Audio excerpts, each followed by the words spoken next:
Assalamualaikum warahmatullahi wabarakatuh. Selamat pagi Ananda semua. Apa kabar Ananda semua? Semoga selalu dalam keadaan sehat semua. Dan jangan lupa selalu luangkan waktu untuk mengulangi pelajaran yang telah Bapak berikan. Selanjutnya, kembali lagi kita pada mata pelajaran Administrasi Infrastruktur Jaringan. Pada pertemuan awal semester 2 ini, Bapak akan menyampaikan materi pembahasan tentang load balance. Sebelum kita masuk pada pembahasan materi tentang load balance, ada beberapa subtopik yang akan kita bahas atau pelajari pada materi load balance ini. Yang pertama itu ada pengertian dari load balance. Nah, nanti kita akan mengenal apa itu load balance. Yang kedua, itu ada prinsip dan cara kerja load balance. Nah, di sini nanti kita analogikan cara kerjanya supaya Ananda cepat mudah menangkapnya. Selanjutnya ada fungsi dari load balance dan juga jenis-jenis load balance, fitur load balance, tipe load balance juga, dan yang terakhir konfigurasi, permasalahan, dan perbaikan pada load balance. Nah, untuk konfigurasi kita akan lakukan pada tatap muka di pertemuan berikutnya. Baik, selanjutnya ada tujuan pembelajaran pada materi pembelajaran load balance. Pertama, Ananda nanti mampu memahami permasalahan tentang load balance. Yang kedua, Ananda juga mampu memahami cara kerja dan prinsip load balance. Dan terakhir, mampu melakukan konfigurasi pada load balance. Nah, lanjut.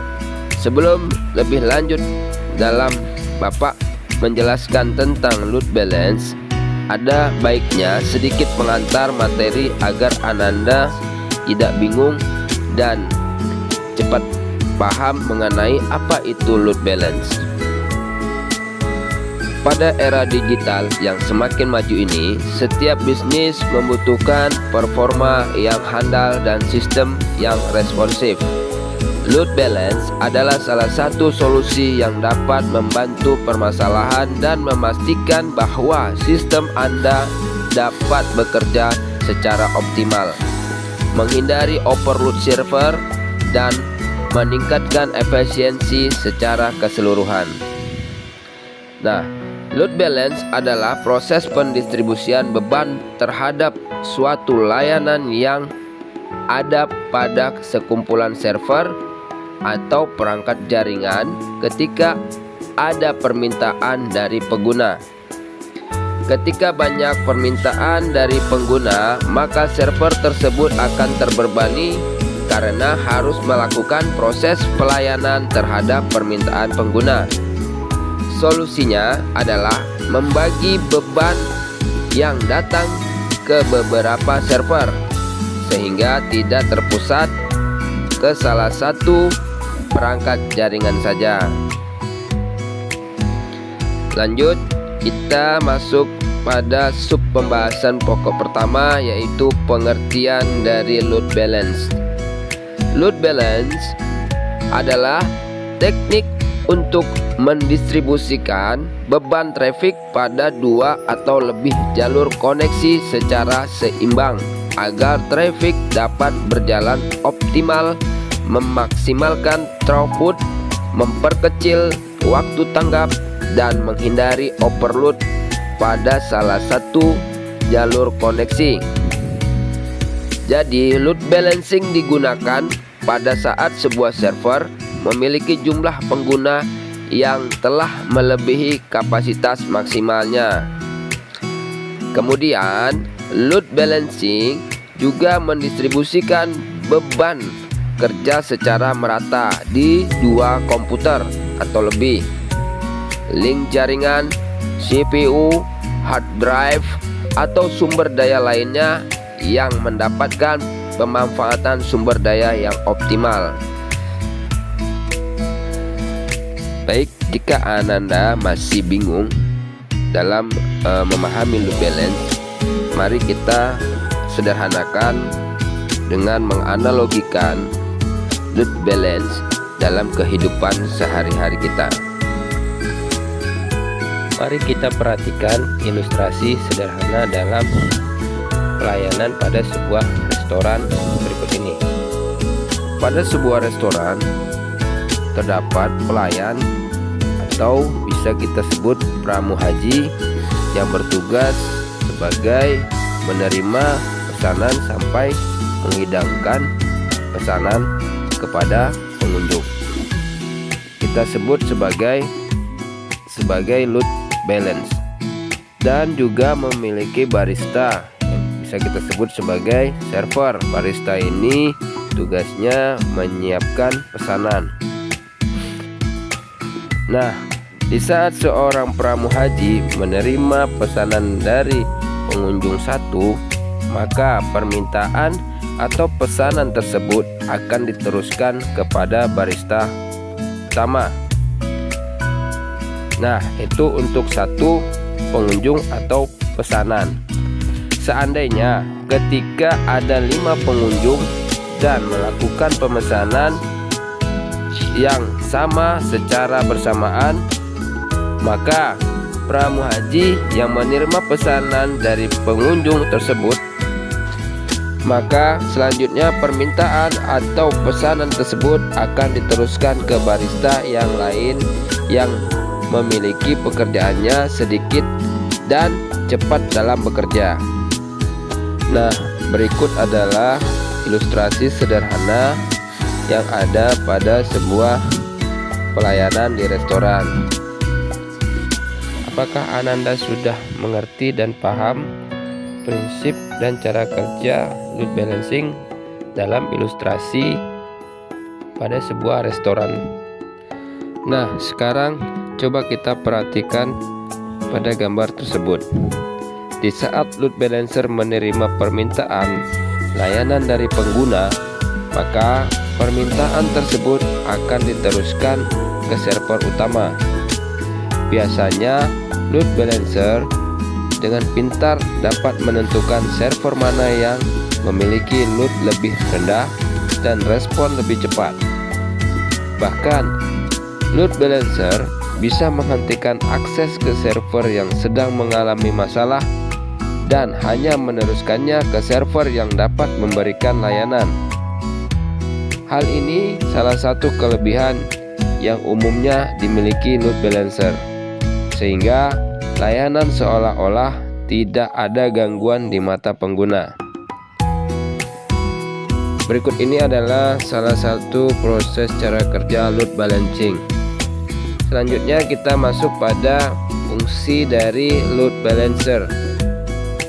Beberapa fungsi load balancer antara lain sebagai berikut.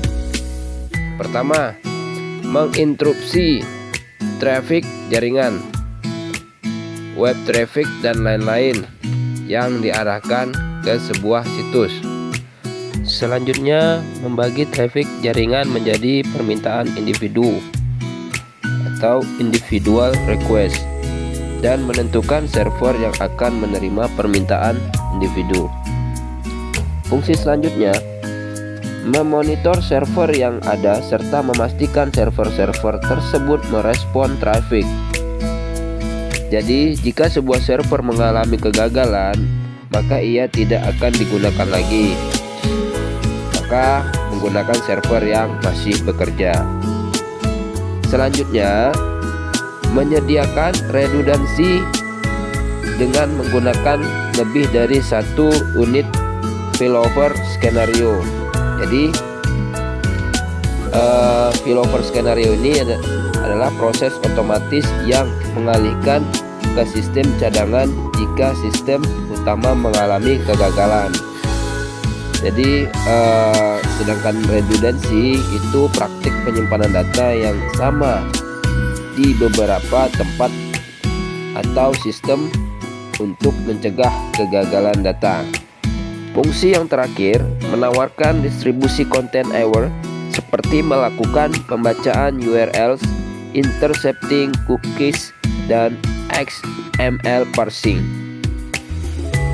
Baik, sekarang kita masuk pada pembahasan jenis-jenis algoritma load balance.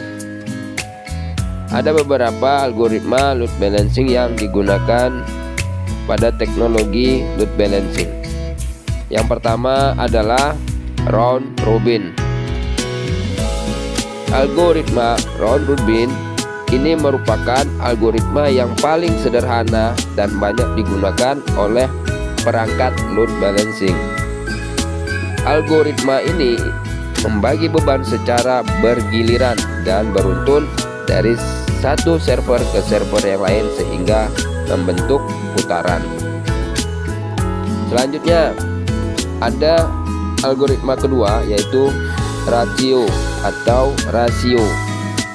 Algoritma ini sebenarnya merupakan parameter untuk masing-masing server yang akan dimasukkan ke dalam sistem load balancing. Jadi dari parameter rasio kita akan melakukan pembagian beban terhadap server-server yang diberi rasio. Server dengan rasio terbesar diberi beban besar. Begitu juga dengan server rasio yang kecil akan lebih sedikit mendapatkan beban. Itu algoritma rasio. Selanjutnya algoritma path-test. Nah, algoritma path-test ini melakukan pembagian beban dengan mengutamakan server-server yang memiliki respon paling cepat. Server di dalam jaringan yang memiliki respon yang paling cepat merupakan server yang akan mengambil beban pada saat permintaan masuk. Jadi dia akan diberi pertama jika ada permintaan masuk. Selanjutnya yang terakhir itu ada yang namanya algoritma less connection. Nah, algoritma less connection ini akan melakukan pembagian beban berdasarkan banyaknya koneksi yang sedang dilayani oleh sebuah server. Server dengan pelayanan koneksi paling sedikit akan mendapatkan beban yang akan masuk berikutnya. Nah, jadi jangan sampai kita salah dalam mengartikan load balancing ini. Selama ini banyak pengertian yang salah mengenai load balancing, yaitu dengan menggunakan load balancing dua jalur koneksi, maka besar bandwidth yang akan didapat menjadi 2 kali lipat dari bandwidth sebelum menggunakan load balancing. Hal ini perlu diluruskan. Load balancing tidak akan menambah besar bandwidth yang diperoleh, tetapi hanya bertugas untuk membagi traffic dari kedua bandwidth tersebut agar dapat terpakai secara seimbang. Itu harus kita pahami load balancing pada jaringan komputer. Selanjutnya kita masuk pada fitur load balancing. Ada beberapa fitur pada perangkat keras maupun perangkat lunak pada load balancer, antara lain sebagai berikut. Yang pertama itu ada asymmetric load. Asymmetric load ini rasio dapat dibuat dengan menentukan koneksi primary yang dianggap paling baik, backbone-nya, dan terbaik dalam path routing-nya. Jadi ketika kita dapat membuat mesin untuk mencari best path, determination, dan routing yang terpendek dan terbaik untuk sampai ke tujuan. Itu fitur yang pertama. Lanjut kita masuk fitur yang kedua yang disebut dengan aktivitas berdasarkan prioritas. Saat load jaringan sedang peak, server dapat membagi aktivitas berdasarkan prioritas dan ke link cadangan. Selanjutnya ada namanya proteksi dari serangan DDoS. Nah, karena kita dapat membuat fitur seperti SYN, cookies, dan delayed bidding atau suatu metode di back-end server pada saat terjadi proses TCP handshake di saat terjadi serangan SYN flood. Selanjutnya, fitur kompresi HTTP. Fitur ini memungkinkan data untuk bisa mentransfer objek HTTP dengan menggunakan utilisasi kompresi gzip yang berada di semua web browser modern.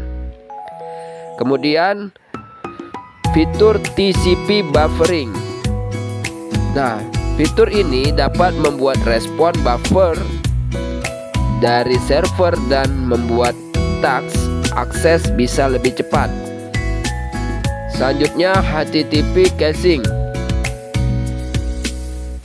Fitur ini dapat menyimpan konten yang statik sehingga request dapat ditangani tanpa harus melakukan kontak ke web server di luar jaringan. Akibatnya akses terasa semakin cepat. Selanjutnya fitur content filtering. Pada fitur ini, beberapa load balancing dapat melakukan perubahan traffic pada saat dijalankan. Fitur selanjutnya, HTTP security. Pada fitur ini, beberapa sistem load balancing dapat menyembunyikan HTTP error page, menghapus identifikasi header server dari respon HTTP, dan juga melakukan enkripsi cookies agar pengguna tidak dapat memanipulasinya. Selanjutnya, priority queuing. Fitur ini berguna untuk memberikan perbedaan prioritas traffic paket. Dan yang terakhir adalah spam filtering. Spam atau junk mail merupakan penyalahan gunaan dalam pengiriman berita elektronik untuk menampilkan berita iklan yang keperluan lainnya yang mengakibatkan ketidaknyamanan bagi para pengguna web. Bentuk berita spam yang umum dikenal meliputi spam surat elektronik, spam instant messaging, spam usernet, newsgroup, spam mesin pencari informasi web, spam blog, spam berita pada telepon genggam, dan juga ada spam forum, internet, dan lain-lain. Jadi spam ini biasanya datang bertubi-tubi tanpa diminta dan seringkali tidak dikehendaki oleh penerimanya. Beberapa contoh lain dari spam bisa berupa surat elektronik berisi iklan, SMS pada telepon genggam, berita yang masuk dalam suatu forum newsgroup berisi promosi barang yang tidak terkait dengan aktivitas newsgroup tersebut. Ada juga yang namanya spam dashing, ada yang mendominasi suatu mesin pencari search engine untuk mencari popularitas bagi URL tertentu, dan ataupun bisa berupa berita tak berguna dan masuk dalam suatu blog, buku tamu, situs web, dan juga lain-lain. Kemudian kita masuk pada subtopik selanjutnya, yaitu tipe load balancer. Dalam dunia load balancing, ada dua pilihan untuk dipertimbangkan ketika kita merancang solusi load balancing. Pilihan solusi pertama adalah menggunakan load balancing perangkat lunak, dan yang kedua menggunakan load balancing perangkat keras. Nah, setiap pilihan memiliki persyaratan, kelebihan dan kelemahan masing-masing tersendiri. Terserah kepada kita untuk mengevaluasi kebutuhan bisnis kita, konfigurasi, dan jalur pertumbuhan sehingga kita dapat mengidentifikasi solusi optimal untuk memenuhi kebutuhan. Baik, mari kita bahas satu persatu pada tipe load balancer. Yang pertama adalah load balancing pada perangkat lunak. Pada tipe ini, load balancing berjalan di sebuah PC atau server yang aplikasi load balancing diinstal dan perlu dikonfigurasi sebelum dapat berfungsi. Nah, keuntungannya adalah jika ada penambahan fitur atau fasilitas, kita tidak perlu mengganti keseluruhan perangkat load balancing. Maka performa proses load balancing dipengaruhi oleh perangkat komputer yang digunakan dan tidak bisa hanya mengandalkan kemampuan perangkat lunak yang canggih. Maka kemudian perangkat keras yang dapat mempengaruhi performa metode ini adalah NEC atau kartu jaringan internet yang digunakan, kemudian besarnya RAM pada perangkat, media penyimpanan yang besar dan cepat, dan sebagainya. Maka performa metode ini sulit untuk diperkirakan. Maka ada banyak sekali perangkat lunak load balancer,